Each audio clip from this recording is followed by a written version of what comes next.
Hello, and welcome to Perspective. This is a show by founders of small indie creative agencies, giving our perspective on starting and running our own companies. The aim is to provide some useful advice and inspiration to others, as well as learn from each other and get others to become talk on the show. This is our 9th episode. My name is John Dark. I'm a director at Every Interaction. And with me today, standing in for Dan, I have Tom Johnson, Dan's co-founder from Lighthouse London. Hello. Hello there. How you doing? I'm cool. I should say, long-time listener, first-time caller. It's good to have you on. It's good to have a different voice. Definitely. Well, his one's quite annoying, isn't it? So yeah. So you and Dan obviously founded Lighthouse together. Yep. And you are the design half of the partnership. Yeah, less and less so these days, but yeah, I suppose you could still call me a designer to a certain extent. Mm-hmm. Not that I've really designed much in a while, but that's a different story, perhaps for another time. Oh, really? Okay. Yeah, we'll have to bank that one. Yep. And that sort of touches on what we thought we'd like to talk about today. We thought it'd be interesting to get two designers' perspectives from two quite different agencies on how our designers and our developers work together in our daily processes. Despite some outside appearances, that both of our businesses, I think day to day, operate quite differently, and we've got quite different team makeups between our two different companies. We do. How would you describe the way that your team is structured? We have 6 people currently in the company. Mm-hmm. I'd actually say that every single one of them can code to a certain extent. Our newest guy is here. Hello, Simon. He's here to help us out more with running the place rather than doing work. But I think he's comfortable coding up a landing page or something. So even at the kind of non-techie level of Lighthouse, I think people can sort of code. But from the other 5 of us, we're all what I guess you would call developers to a certain extent, even the ones who are also designers. So even our guys who are our lead designers, Russell and myself, we both are, I suppose, I don't want to toot my own horn, but fairly skilled front-end developers who have got a lot of experience there. So we're totally comfortable with anything front-end related. Well, not anything, because that's a lie. Mm-hmm. But yeah, we're very familiar with HTML, CSS, bit of JavaScript, and certainly from my perspective, I go down to PHP and all that kind of stuff. So does Russ as well. Oh, okay. The other guys in the company, they're more hardcore developers. They do the scary stuff. Yeah, the things that I don't really get. The things that most people don't get because it's insanity. Mm-hmm. But yeah, I mean that's the kind of makeup in terms of designer dev of our company. But you guys are just design, right? Yeah, so all of our employees in-house are all UX or design focused. Mm-hmm. Yeah, so there's Neil and myself who are doing the directing and sort of spanning a lot of UX and design ourselves. We have a dedicated UXer who's really quite focused on the UX and the research and the wireframing side of things, prototyping, testing. And then we have 2 dedicated UI designers who are, solely creatively focused people. And there tends to be a little bit of a waterfall effect through the business from starting to get the business in the first place and doing the initial planning, conception, kickoff work, usually with Neil and myself at the top. Then we'll start working with our UX designer. It'll go through that person in terms of wireframing, sketching, doing the general ideation phases of a project. And once that's started to take shape, then it goes through to design. But in terms of development in our company, yeah, it really depends on the project type. Like we do websites, but I guess today that makes up about 20% of what we do and shrinking actually. Okay. And I think when people come to you for a website, that they kind of expect the whole thing. They don't just expect the front end, the UX and the design side of things. Because of that, we have some dedicated external partners who we've been working with for a very long time, who we trust to work with our team and develop all the front end, HTML, CSS, any back end, usually WordPress or Zen framework or something PHP based for the types of websites that we work on. So you generally go back to those guys again and again and work on similar projects with them? Yeah, exactly. Yeah.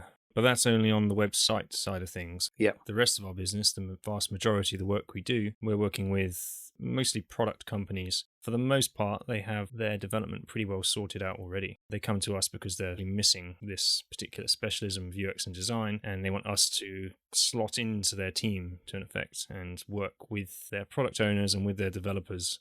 Yeah, see, that's quite different from our side. Everyone kind of shares the work a bit more, I think. So we don't, I mean, we do have specific designers and developers. So there are definitely two of us in the company who would design. And like I said earlier, there are uh, two other people now, actually, because Dan doesn't really develop anymore, which is good.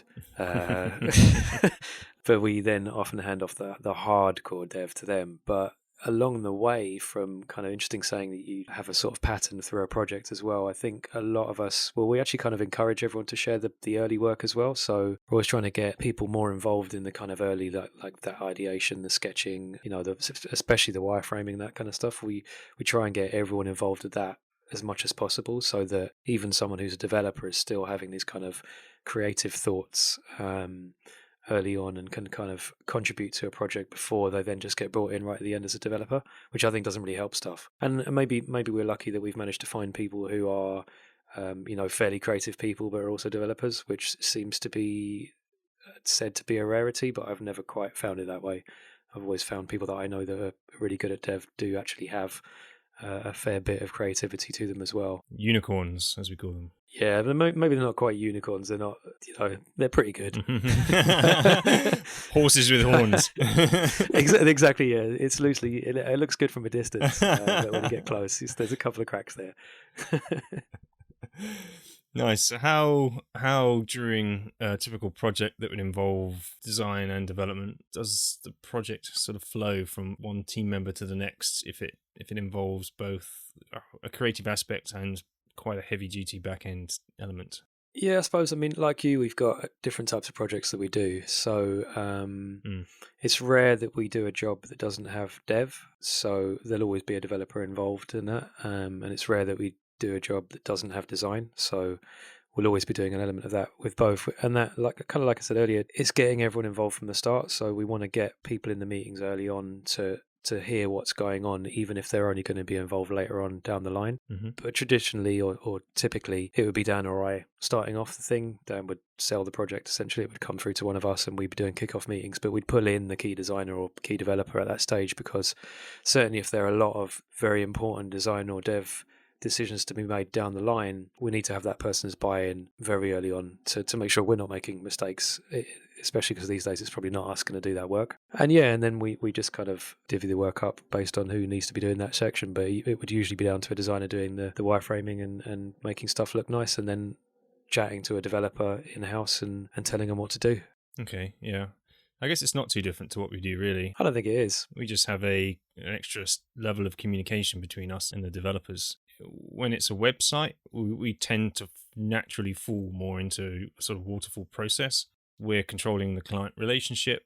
We're working out all the decision-making parts of the process at the beginning, doing the design, and at some point during that process, we usually get the dev partner involved, get them to check in at key milestones just to ensure, nothing too scary lies ahead, basically. To get their buy-in on the project, to get any input they might have at a few checkpoints, just to make sure that we're not designing ourselves into a corner. Yeah. Because obviously we're lacking the integration knowledge, and we don't have the people sat right next to us just to turn around and ask, well, if I do this, am I going to be causing us problems? So we do have these check-ins, but it usually does fall into that waterfall process where we would do most of the wireframing, then the designs, before getting our hands dirty with the development and starting to get the thing built, at least with the websites. Yeah, for the website stuff is very similar. I mean, some of the web stuff we do is fairly complex or can get quite complex. So we use WordPress a lot, but as most of us in the house know it really well. So even though I'm just a front-end designer, front-end developer, I do know how to make a fairly complex WordPress site. So I think the good thing from our side, the thing that we've always found is really handy, even back when it was just me and Dan sitting in a room making stuff together, is both having that understanding in-house has meant that it's quite easy for us to make those decisions without needing to kind of sanity check what we're doing. So we can wireframe something or design something that we know is hard, but at least there's that kind of dev knowledge behind it. So it makes us able to make those calls early on without having to kind of, get a partner or even necessarily just tap someone on the shoulder in the corner to say, are we mad for doing this? Is this possible? Mm-hmm. We can usually tell whether it is, although sometimes you're kind of like, I have no idea, this thing sounds insane. So we call Peter or Christy or whatever and say, can we do this? And they always say, yeah, but then we say, can we do it for the money? And they say no. How do you find the process differs from working on a website compared to working on some kind of product, for example? I'm sure you guys experience the pains of that stuff as well, because it just gets far more complicated. And, we're usually roughly sure of what's going to happen with a website. I mean, if it's just a kind of like what we call a brochure website, you kind of know what you're going to do. And there might be some funky stuff you do along the way with, some front end stuff, animations, whatever like that. But on the whole, you're just delivering a fairly simple CMS backend. Obviously, like I said, just then that can get more complicated, and you can start building quite a lot on top of that. But yeah, when it comes down to actually building a kind of fully featured bespoke app, that's when you have to be a lot more careful about how this thing's potentially running out of control, like, making sure it's all scoped out properly. And that will be a lot of work of a designer, a client, and a developer sitting together to make sure that everyone's role in it is properly planned out. We've thought of every eventuality, and essentially just getting everyone communicating really well so we can all understand exactly what's going to happen and what everyone has to do. Mm-hmm. Because, those things can spiral out of control quite quickly, especially if people aren't keeping on top of where this product's going. Yep. And although the developer's role might be happening a little bit later on in the project process, these are the types of projects where you make sure that they are involved more in the beginning of the process. Yeah, definitely.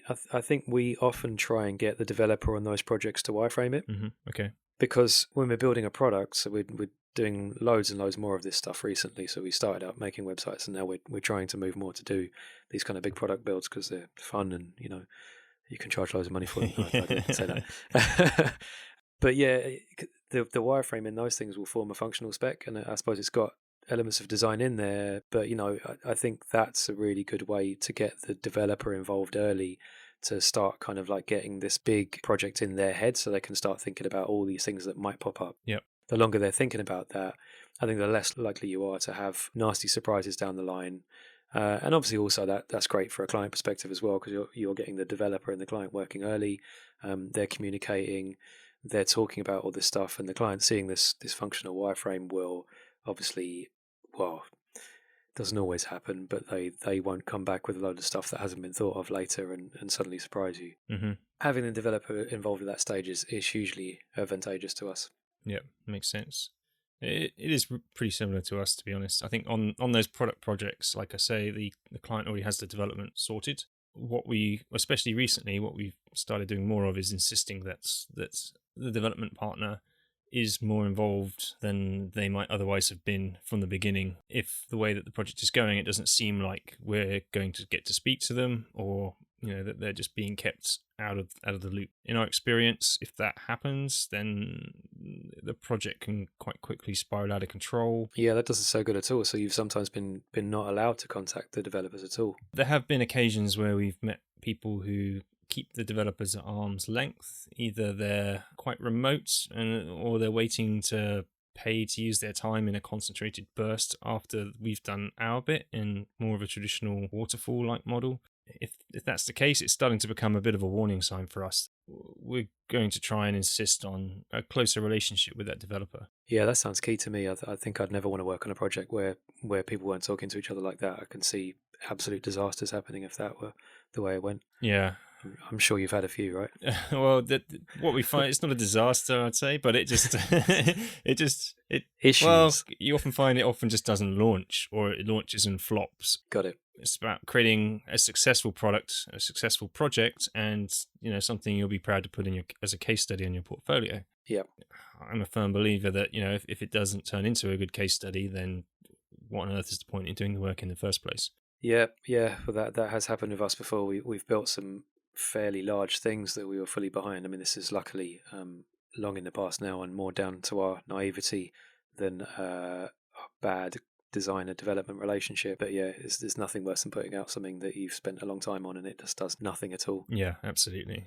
But the ones that go well and the ones that go really well are where the client brings us into the project and there's a development team who are seriously involved from the beginning at every level. And, we're regularly checking in, having meetings, stand-ups, working lockstep with their sprints. Depends on how the client likes to work. It can range anything from what is a very traditional waterfall model to completely agile and anything else along that spectrum, of which there are quite a lot of things.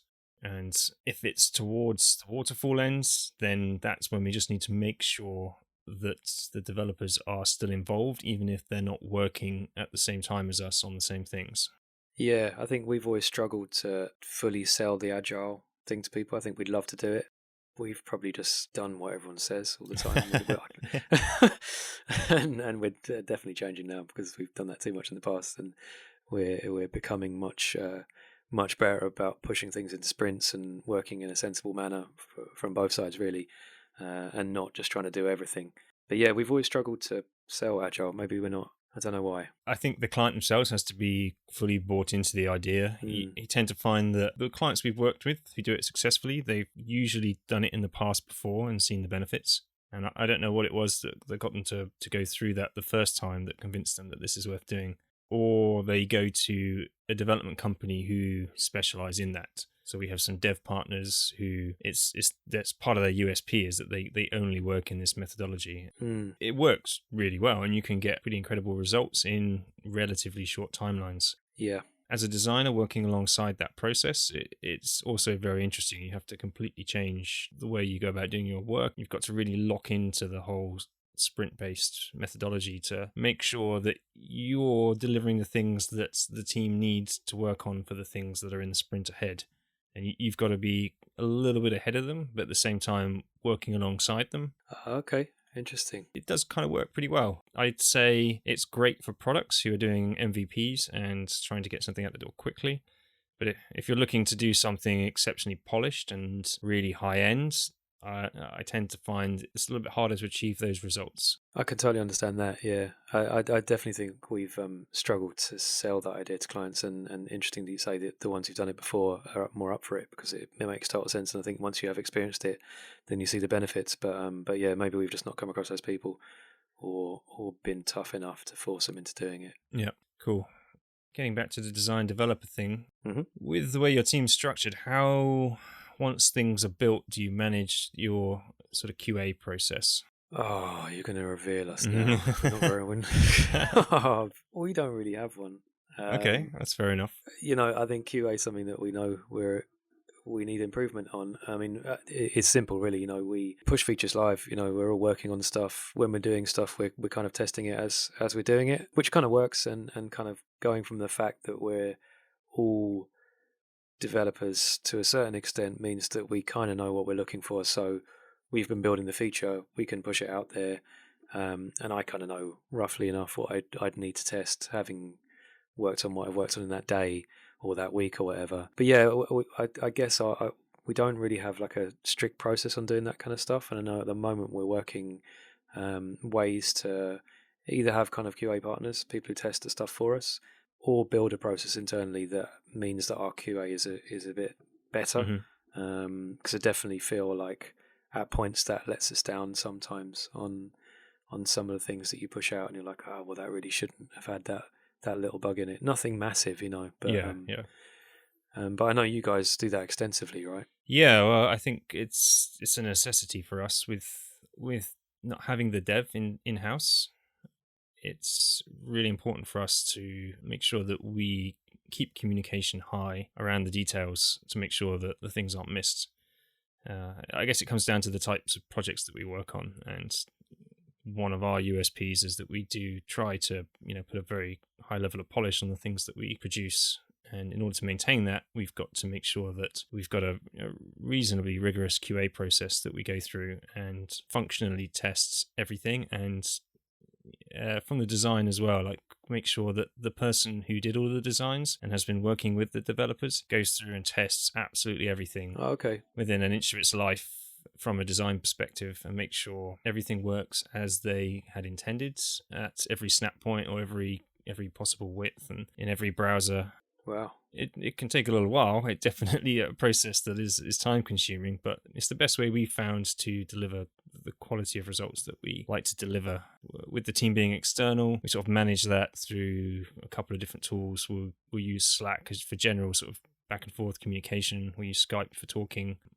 We identify individual issues and manage the workflow of getting them done, tested, and signed off through Trello boards mostly, which we find really useful. Yeah, we have done that before actually. So on these kind of bigger product builds, when we're testing stuff, we're going through and making sure it's all working. We've done exactly the same. So yeah, I'd forgotten that actually we do post bugs up in Trello and stuff to keep track of it. So it sounds very similar to the way we've handled that stuff in the past. But we can use. Sometimes we just use Basecamp lists of things we found that are bugs. That it depends what that person wants to use really. Or yeah, like you say, you can just nudge someone on Slack or whatever, even though they're sitting next to each other. Well, that's the thing. This is where I think that everyone being external doesn't matter so much anymore. Yeah, we've got all these great tools, brilliant communication platforms that allow us to feel like everyone's sat next to each other. Yeah, even if they're in different time zones. Well, it's so brilliant that our entire team is sitting there and not communicating at all, except for through their keyboards. So it's yeah, I've got a terrible habit in our team of somebody will post me a question on Slack and I'll just turn around and answer them like a human being. What are you doing? Are you mad? Yeah, the kids hate me. Yeah. Yeah, I think we try and encourage people to talk because I feel that's really important. I don't want people just stuck on getting a notification through Trello or getting a message through Slack, and that stuff's great. It's good I like to use Slack to leave something up there that someone can look at later and come back to. But yeah, I'm a firm believer that people should kind of chat to each other and just tap each other on the shoulder if they need to talk about something, especially because we have the advantage they're all just sitting there and we're all working on that stuff and can answer those kind of quick, easy questions. We did kind of experiment or were thinking about whether we'd have a way to show whether you shouldn't be disturbed in the office. So you could have like a flag or something when you're like in dev mode. So right. Maybe you should just wear sunglasses. Oh, I like that. That's good. Go back to analog, yeah, or a hat. Yeah, we were thinking of having like a teddy bear or something. The hat's nice. This is much better than all the ideas we had. So yeah, I like that. Non-technical solutions. Yeah, totally. We make sure that we're just communicating all the time, basically, which is just the best way for that kind of stuff to move forward. Yeah, totally agree. I think even with the members of our team that are external, that's our philosophy. If you keep communication high, then you avoid the vast majority of problems. Yeah, definitely, and I suppose it kind of moves into project management a bit more, but that's the way we kind of mitigate risk in those big builds. We're always doing meetings internally. We're actually trying to do more, although not fill up the day with meetings, but kind of make sure that everyone every week knows what the project's doing, knows where it's at. The designer is talking to the developer or talking to the person doing the wireframing or talking to the person doing the research or talking to the client or whatever it is, because it just builds better stuff. There's no point getting everyone sitting off there doing their own thing. You've got to be communicating. Yeah, I agree. Yeah, I think that's our main takeaway, really. I mean, anything else to add in terms of how you might get your teams working together better? Get them all sunglasses. That'll do it. Yeah. I like the idea of, and I always have, of trying, and it doesn't work for everyone obviously because all people are different and they all have different skills and stuff that they want to do, but kind of getting everyone involved where possible. So I've always said that everyone can do a bit of design and everyone can do a bit of dev really, and I might be naive in thinking that, but certainly trying to involve people early on in the project where you're kind of like doing the learning. I think there's no point someone like the salesperson doing that or the person that's kind of managing the project just doing that and then just handing that all off to a developer or a designer. So it's a bit more broad thing, but those people should be involved from the start, and that just for me has always made a better kind of, especially when it comes to like software or something, getting that third-hand knowledge from someone else doesn't work. You want a developer involved from the start, wireframing, learning, chatting to the client, all that kind of stuff. That's always worked really, really well for us. That's interesting. It might be interesting for us to bring a bit of that into our process where we get our external developers to get more involved in that wireframing stage of the project, which we don't do at the moment. No, I think it's worth trying. We haven't been doing it for ages, but when we've been doing that more, I've seen a big change in kind of the understanding of the end product. Nice. Yeah. On some projects, we've actually gone to the extent of wireframing the CMS to a degree as well, just because we're trying to make the whole thing as usable as possible. And you know what it's like with WordPress. There's always 1,001 ways to do something. And Yep. it's about picking the right way to actually go about building the CMS interface so that it is really useful, usable, and the people who are using it day to day, there's less friction there for them to use it, and therefore they're more likely to use it and get their job done faster. So not only should we be getting our developers to influence the wireframes more, what we do at the moment is we get our UX people to have a bit of influence on the work that the developer's doing on the back end that perhaps isn't so publicly visible as well. That's really important. Yeah, I think that's key to get right, because if people don't use your tool, then it's failed, hasn't it? So yeah, absolutely. Yeah, I think that's the sort of thing we've maybe glossed over too much in the past, that we've handed off or built a bit of software that does something and then kind of said, well, we'll just make an admin area for that, won't we? And that's just gone wrong, because there was, yeah. you haven't allotted time for making that look great, and that experience wasn't thought about. So these days we'll always make sure that's highly thought out from the start. Good. So in summary, talk. I would say so. Yeah, it's quite an easy one, really. Maybe doesn't come naturally to everyone, but yeah, it works for us. We maybe should talk a bit more sometimes, but yeah, some of us talk loads. Ugh. Some of us even record it and put it up on the internet. It's terrible. Shocking, isn't it? Yeah. Parting thought, I think that also when you do talk, I think it's important for the team members with different disciplines and specialisms just to explain everything to the other team member. Try and share the knowledge. Don't talk down to them.